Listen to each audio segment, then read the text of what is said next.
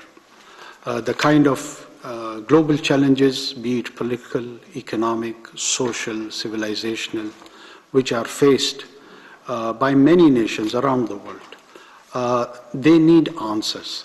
They need deep answers, long-term answers, and BRI and your vision is probably one of the pragmatic and practical answer to all those challenges.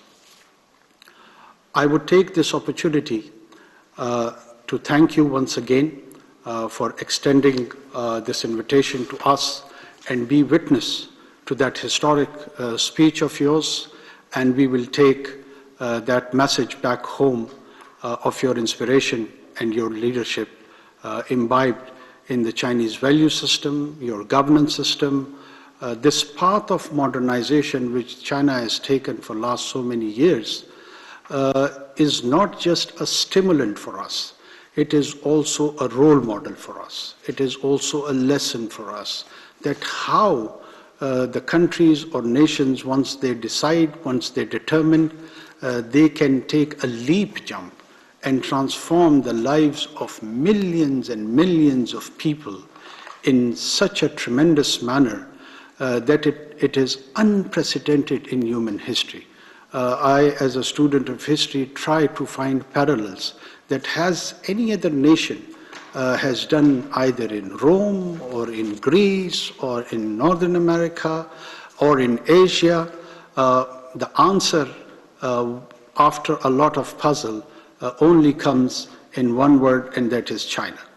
And under your leadership, you have proven that, you have demonstrated that, and in that demonstration, there is a lot of opportunity for Pakistan.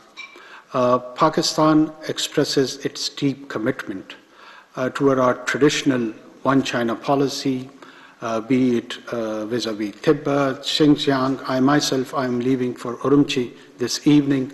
My foreign minister was in Tibet last month. We would always be standing with China. Rather, we would try to take one step further. And that message should be very clear that it is across the different political state structure from Pakistan. There is no dissenting view or voice within Pakistan which views China differently. China is not just a strategic partner, it is a partnership made in heaven. We feel that Pakistan is made, that's why nature chose us to be your neighbor.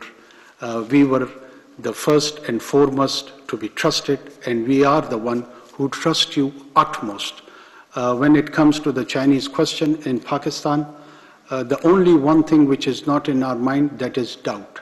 We just blindly trust China and the Chinese leadership. In this context, your visionary concept of community of shared future and its constituent elements, Global Development Initiative, Global Security Initiative, and Global Culture Initiative are very, very relevant in current disturbing times. I reiterate that Pakistan will not allow anything to undermine our strategic partnership. by anything, we actually mean that. We support the One China policy. We will continue to strengthen and realize and articulate in our actions. We will show our commitment not just through our words in a verbal way, but our action would be speaking louder than our words. So the Chinese side should be rest assured that Pakistan will not take an inch back when it comes to our relationship with China. After my meeting with you, I am also planning, as I said earlier, to travel to Urumqi. I am so excited to take that journey because it is so important for us to symbolically be present over there.